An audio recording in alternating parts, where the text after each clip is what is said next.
É com imensa alegria que nós iniciamos o programa Discípulos e Missionários na nossa TV Canção Nova e no nosso sistema de comunicação. Minha saudação a você, meu irmão, minha saudação de paz no Senhor Jesus, a todos vocês que nos acompanham neste nosso programa.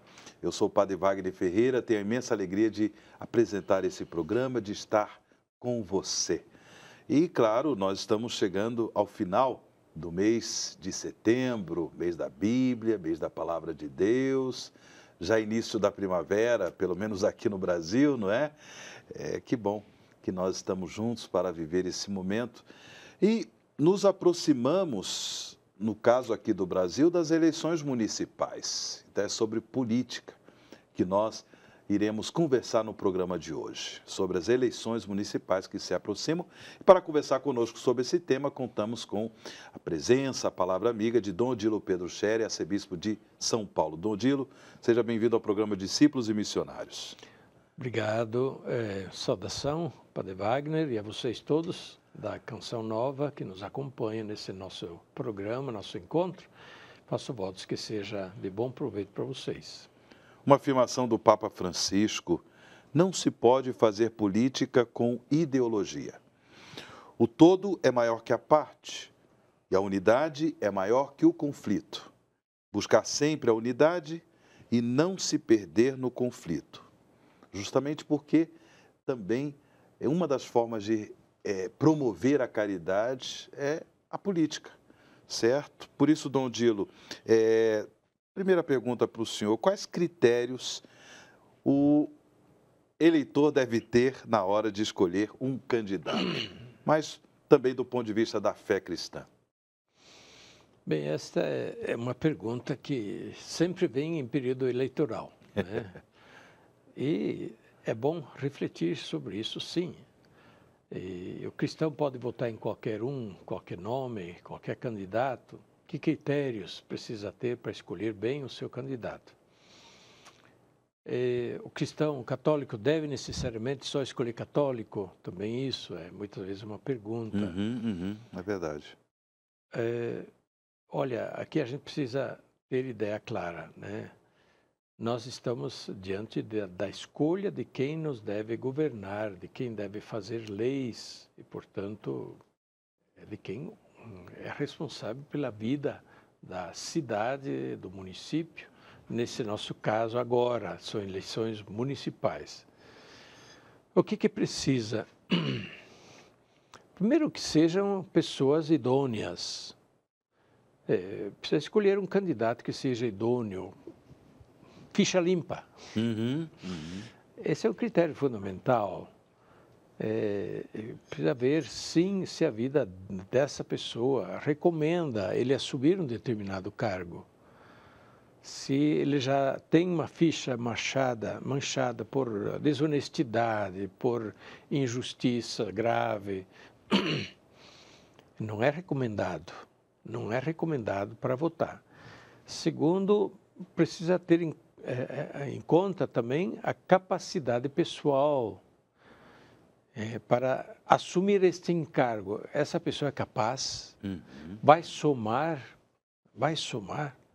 realmente vai promover causas que sejam boas, ou vai simplesmente dar um voto, para somar com outros votos, mas não tem peso o voto. Então, vai somar nas decisões, se for, por exemplo, a Câmara dos Vereadores.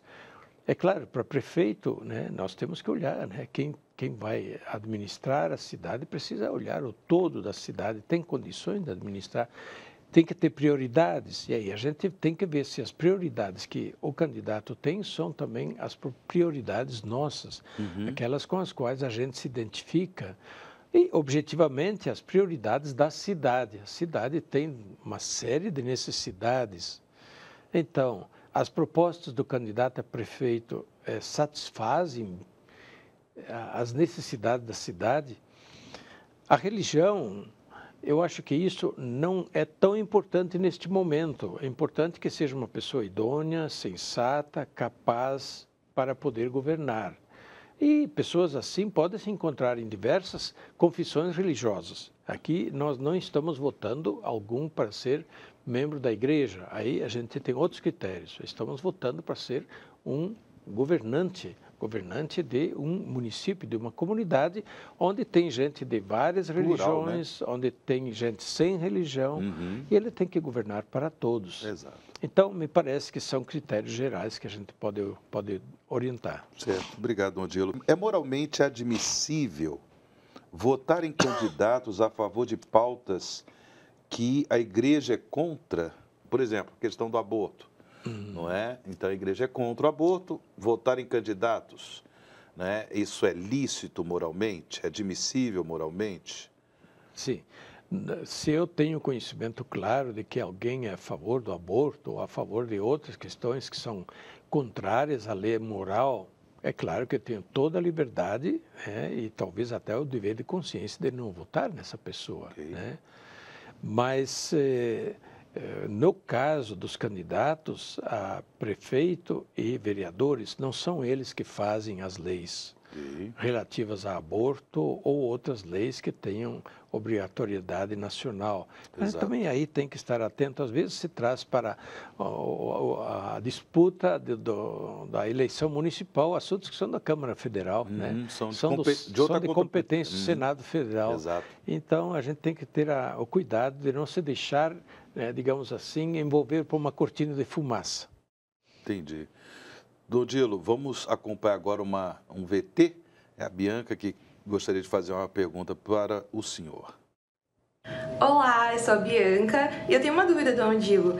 Tem algum documento da igreja que nos instrua, nos oriente sobre como votar como católicos? Oi, Bianca. Primeiro, a igreja pede que os católicos sejam cidadãos, que participem ativamente da vida social e política.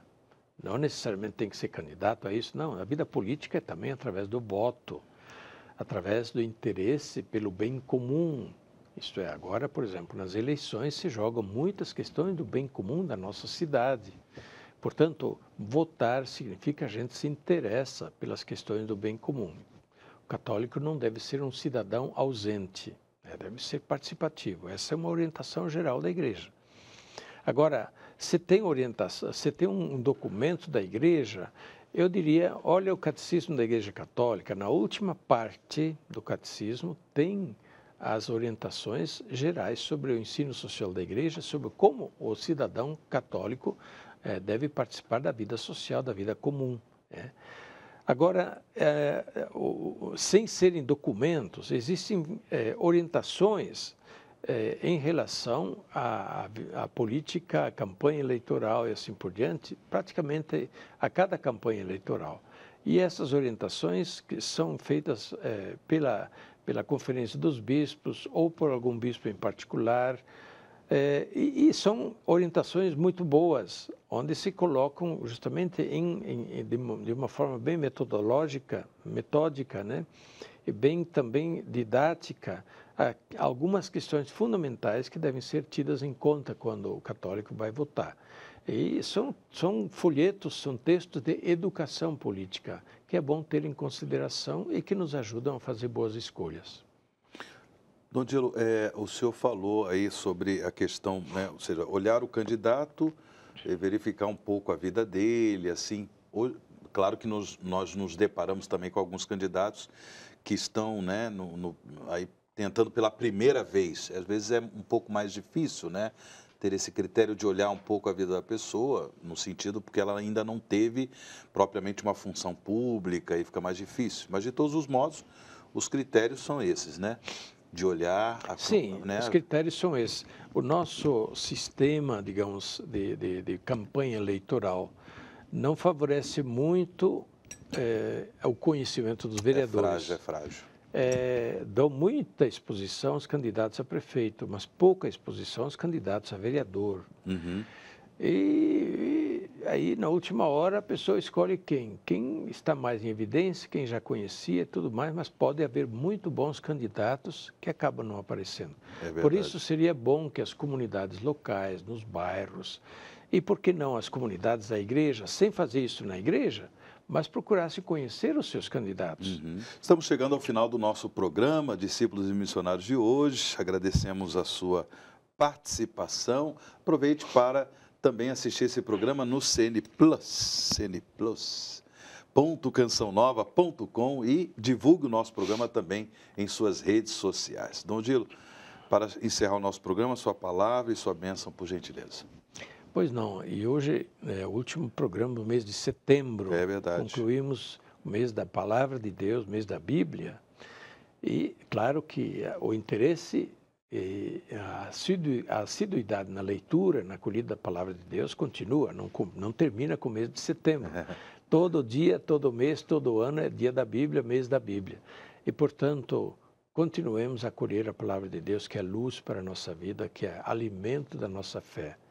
A bênção de Deus Todo-Poderoso, Pai, Filho e Espírito Santo, desça sobre vós e permaneça para sempre. Amém. Amém.